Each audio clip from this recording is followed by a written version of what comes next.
warahmatullahi wabarakatuh. Hai, nama saya Lutfi Listiawati. Saya mahasiswi jurusan akuntansi dari Politeknik Negeri Medan. Di video ini, saya akan membahas materi mengenai saham. Adapun tujuan saya membuat video ini ialah untuk memenuhi tugas akuntansi keuangan 2 dengan dosen pengampu Ibu Dr. Rini Indahwati, SEAK, MSIC. Nah, sebelum masuk ke materi, saya ingin mengenalkan sedikit tentang Politeknik Negeri Medan. Politeknik Negeri Medan adalah perguruan tinggi negeri dengan alma mater berwarna ungu yang terletak di Jalan Alma Mater nomor 1, Padang Bulan, Kota Medan, Sumatera Utara. Sejak tanggal 20 April 1999, Politeknik Negeri Medan tidak lagi berada di bawah pengelolaan Universitas Sumatera Utara, melainkan lembaga perguruan tinggi negeri yang berada di bawah naungan Direktorat Jenderal Pendidikan Tinggi Kementerian Pendidikan Nasional. Nah, di Politeknik Negeri Medan ini terdapat 6 jurusan. Dari ke-6 jurusan ini terdapat 11 program studi diploma 3. Dan terdapat juga 6 program studi sarjana terapan. Nah, itu saja tadi sedikit mengenai Politeknik Negeri Medan. Sekarang kita masuk ke materi yuk.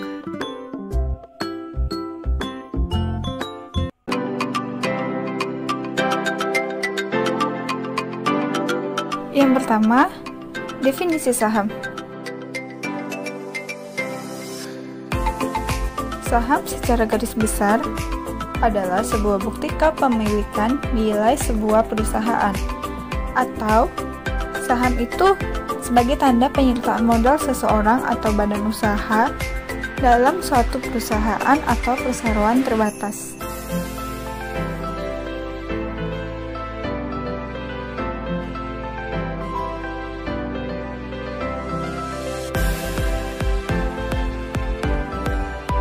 Kedua, yaitu jenis-jenis saham. Saham terbagi menjadi 2 jenis, yaitu saham biasa atau common stock dan saham preferred atau preferred stock. Perbedaan saham biasa dan saham preferred dalam pembagian dividen, yaitu untuk para pemilik atau pemegang saham biasa menerima dividen di paling akhir. Dan jika perusahaan tidak memiliki profit, maka para pemilik atau pemegang saham biasa juga tidak mendapatkan laba dividen.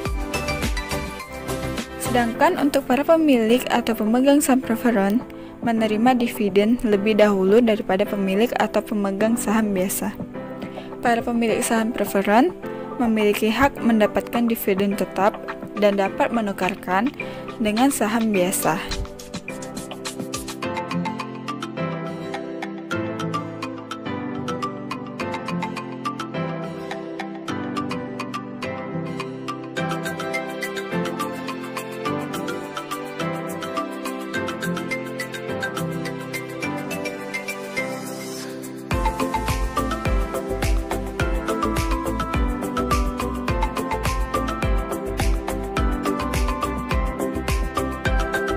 Ketiga, penerbitan saham. 1. Penerbitan saham dengan nilai nominal. Saham dapat diterbitkan dengan nilai nominal atau par value tertentu setiap lembar sahamnya. Besar kecilnya nilai nominal tergantung pada masing-masing perusahaan. Biasanya, nilai nominal lebih rendah daripada harga saham perdana atau harga penerbitan saham.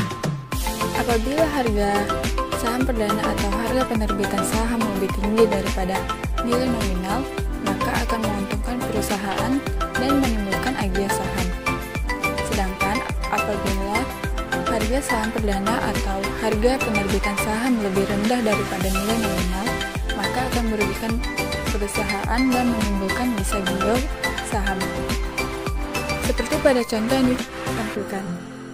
Di situ sudah sangat jelas bahwa perusahaan mengalami keuntungan dan menimbulkan agia saham karena PT Adil Makmur menerbitkan 100 lembar saham preferred dengan nilai nominal Rp100 per lembar dan harga perdananya 200 per lembar.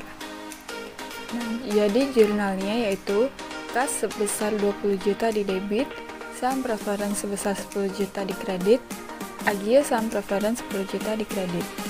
Kas 20 juta didapatkan dari 100 lembar saham dikalikan dengan 200 harga perdananya, dan saham preferennya 10 juta dari 100 lembar saham preferen dikalikan nilai nominalnya 100 rupiah. Sedangkan Agio sahamnya itu didapatkan dari 20 juta dikurangkan dengan 10 juta. Yang kedua yaitu penerbitan tanpa nilai nominal. Penerbitan dengan tanpa nilai nominal, seluruh harga yang dibayarkan atas saham tanpa nilai nominal dianggap sebagai modal legal yang dapat mengurangi fleksibilitas perusahaan ketika melakukan pembagian dividen. Seperti contoh yang ditampilkan, di situ tidak ada nilai nominalnya, tetapi langsung ada harga perolehan atau harga jualnya. Yang ketiga yaitu penerbitan saham berdasarkan nilai yang ditetapkan. Seperti pada contoh, di situ tidak ada nilai nominal tetapi ada nilai ditetapkan, yaitu sebesar Rp50. Jadi jurnalnya yaitu kas 250 juta, modal saham biasa 25 juta, Agio saham biasa 225 juta. Kas di debit, modal, dan Agio di kredit. Kas 250 juta didapatkan dari 500 lembar saham yang diterbitkan dikalikan dengan harga perolehannya, yaitu Rp500 per lembar. Modal saham biasanya 25 juta didapatkan dari 500 lembar saham biasa dikalikan dengan harga yang ditetapkan, yaitu Rp50 per lembar. Nah, Agio saham biasanya dikurangkan dari 250 juta dikurang dengan 20 juta. Nah, hasilnya jadi 225 juta. Yang keempat atau yang terakhir yaitu penerbitan dengan sekuritas lain. Penerbitan dengan sekuritas lain ada dua metode, yaitu yang pertama metode proporsional dan yang kedua metode inkremental. Perbedaan dari metode proporsional dengan metode inkremental yaitu jika metode proporsional, nilai pasar wajar atau dasar lainnya untuk menentukan nilai relatif setiap kelompok itu tersedia. Sedangkan kalau yang inkremental, dia nilai wajar atau nilai dasar lainnya untuk semua kelompok tidak tersedia. Seperti pada contoh yang ditampilkan.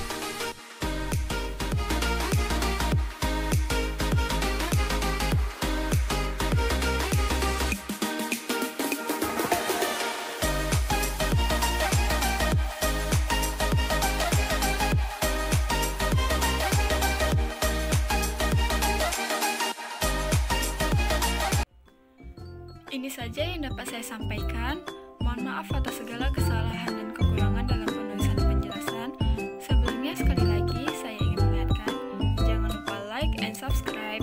Terima kasih sudah menonton. Stay safe teman-teman.